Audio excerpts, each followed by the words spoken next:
Ladies and gentlemen, let me begin by saying that it's very good that General Naravane has exposed Rahul Gandhi.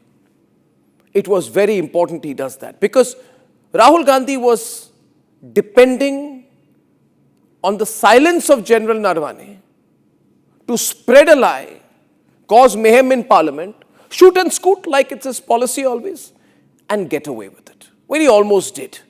Fact of the matter is, General Naravane comes across like a shy, reticent man. And had it not been for the fact that Republic Media Network has made him reveal the truth so that he's able to counter Rahul Gandhi as directly as possible, perhaps there would have been so many of you who would have believed the garbage, the unadulterated garbage that comes out of Rahul Gandhi's mouth when he talks about the army.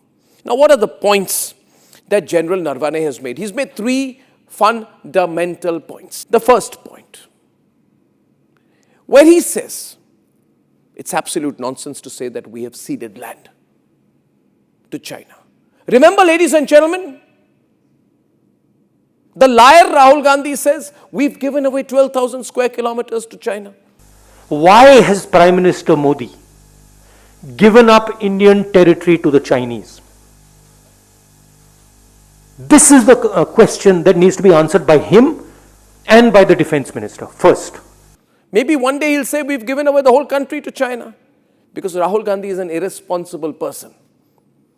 Who would you rather believe? General Naravane, the Indian army, or the person who constantly runs down the Indian army at every opportunity and politicizes it? The infamous Rahul Gandhi. The second point that General Naravane makes, ladies and gentlemen, is where he says that, how can anyone say that I felt alone? Our reporter asked him, Alisha Nair, who's going to be joining us, says, did you feel alone?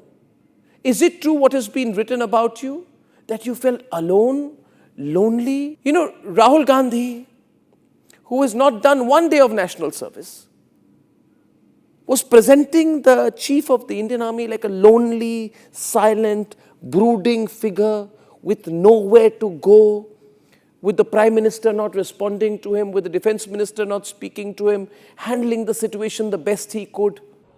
Naravane जी और हमारी जो army थी, जो सेना थी, वो उन tanks पर फायर करना चाहती थी क्योंकि वो टैंक्स हमारी टेरिटरी में आ गई थी. नरेंद्र मोदी जी ने मैसेज दिया कि देखिए, जो उचित समझो वो करो. Why did Rahul Gandhi spread this lie? Remember what General Naravane says? He says anybody can say anything. In Hindi, jisko bolna hai bolne do.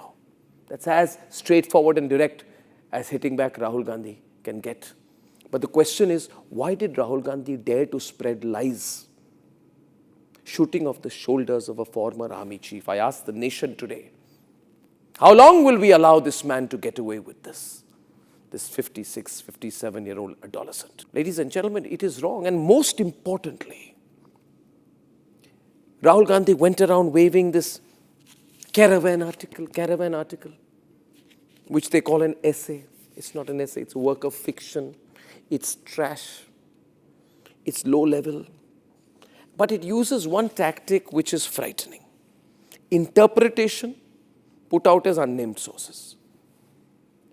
And when asked about this article, General Naravane tells Alisha Nair, he says, how can you take cognizance of an article which quotes unnamed sources? Precisely so.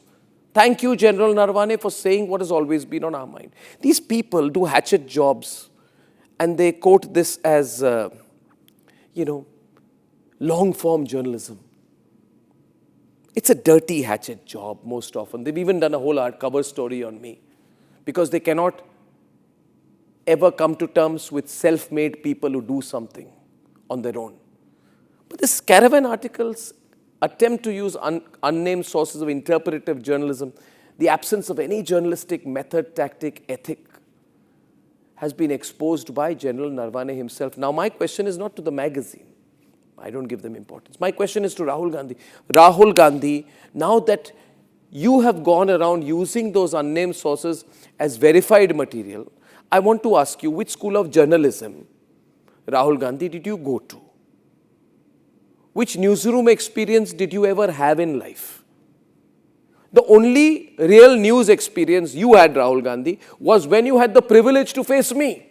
And you utterly failed before the people of India. You made a fool of yourself before the people of India when you faced me. And now you are quoting an article using unnamed sources, and General Naravane is right in saying, how the hell does anyone do that? Now, viewers, this has gone on for a bit too long. I think somewhere we need to question, especially after this interview of General Naravane, the carefully thought out plan that Rahul Gandhi has. Remember, viewers, he tried to destroy and diminish the G20 event. He has always been on China's side. He goes and says China is great. India is nothing. India is not even a nation. I described India as a union of states, and this is how India is described in our constitution. India is not described as a nation. He won't dare to say that about China. Maybe he's a Chinese nationalist. But most importantly, he has also tried to run down the AI summit. He has tried to misquote our army general on the floor of parliament. And then what will he do after that? Fly off to Vietnam or maybe more probably Thailand. Ladies and gentlemen, is it not time to question this very dangerous and very sinister attempts of Rahul Gandhi that go against national interest? Shall we tolerate it? Shall we allow it? Shall we allow a person who has muddied the waters after Balakot, after Operation Sindoor, during Operation Sindoor, to get away with it? I think not. I think Rahul Gandhi has gone too far. He must be countered with facts, reason, rationality.